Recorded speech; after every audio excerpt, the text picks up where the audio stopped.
السلام عليكم ورحمة الله وبركاته. أنا هدى من قناة هوايتي أصل الطبخ. أنا هدى ودي قناتي، واللي أول مرة يشوفها يخش ياخد جولة بقى، وإن عجبته القناة يشترك فيها ويفعل الجرس علشان يوصل لكم كل جديد. إن شاء الله النهاردة هنعمل إيه؟ يعني هناخد هدنة بقى شوية من الصابون كده ومن الشاور ومن الحاجات دي.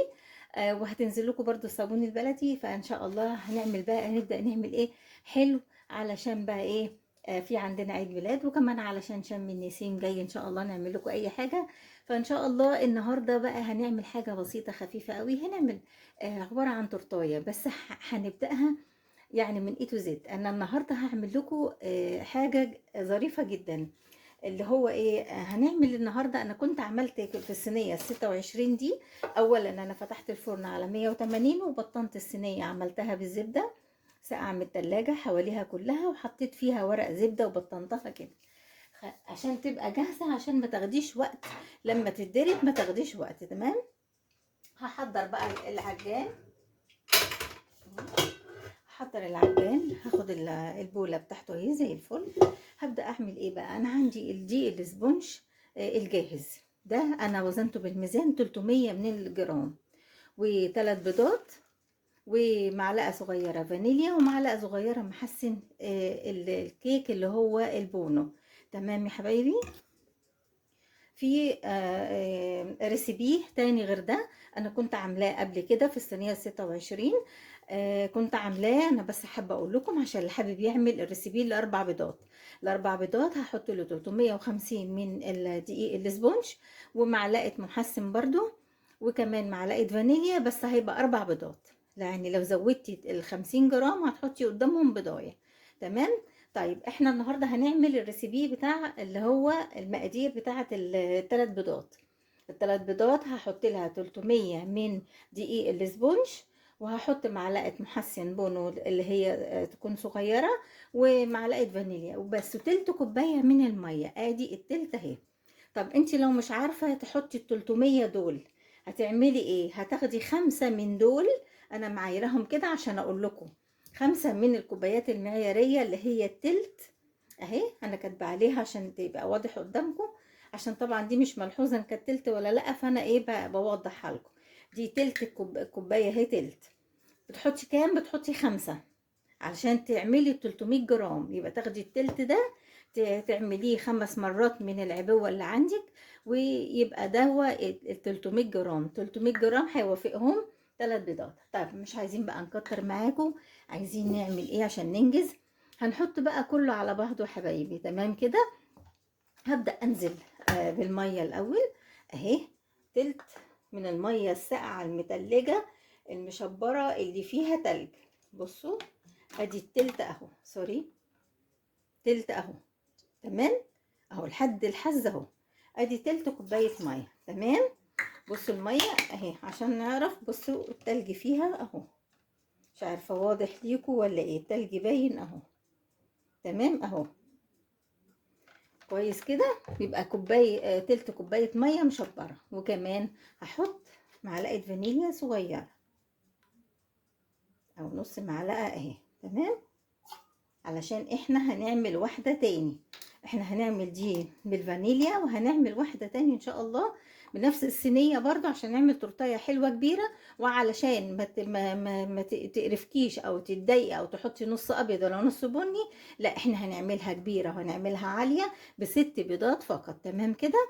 يعني كل تورتاية، كل سبونج من دول هيطلع لي 2 من اللير، او هعمل التانية اطلع 2 لير يبقى 4. نتخيل اما تبقى 4. بصي كده اهو، 4 على الصينية دي، صينية 26، فهتبقى تورتاية ايه جميلة جدا، بدل ما بنعملها في الحلة وبتاخد وقت. وكمان يعني ممكن تبقى نتيجتها مش قد كده. ده انا بعرفك حاجة يعني تعملي، لكن انا دايما بعمل في الحلة. خلاص كده حبايبي. ادي هنحط بقى ال3 بيضات، وهنحط المعلقة الصغيرة اهي. بصوا اهي صغيرة من المحسن الجل. اوكي كده. وادي حبايبي، ادي ال3 بيضات اهم. يبقى حطينا، هنشيل بقى ده كله، حطينا الثلاث بيضات وحطينا نص معلقه من الفانيليا، معلقه صغيره من المحسن، وتلت كوبايه من الميه. وهنبدا يا حبايبي ايه نحط معاهم ال 300 جرام من الدقيق الاسبونج اهو بالراحه خالص كده. وهعمل العجان على درجه قليله لحد ما يندمج كله مع بعضه، وبعدين اعلي السرعه. تاخد له مثلا في العجان كده حوالي 5-7 دقايق، وبعد كده هنصبها مع بعض.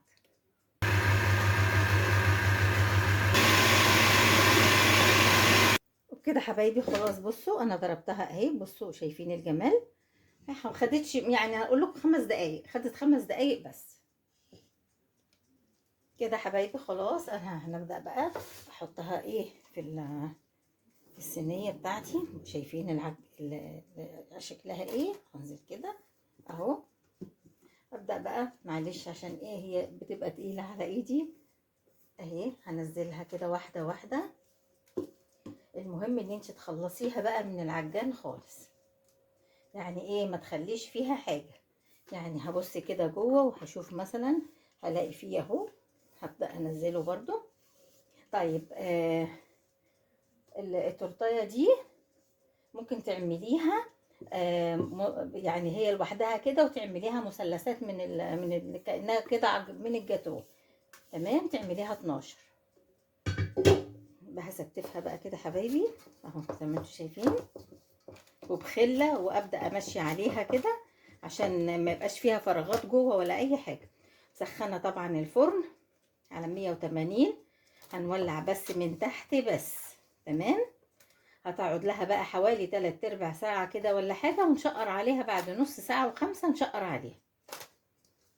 تمام يا حبايبي، هنبدأ نجيب خلة، وبخلة بقى حبايبي هبدأ بقول لكم امشيها كده.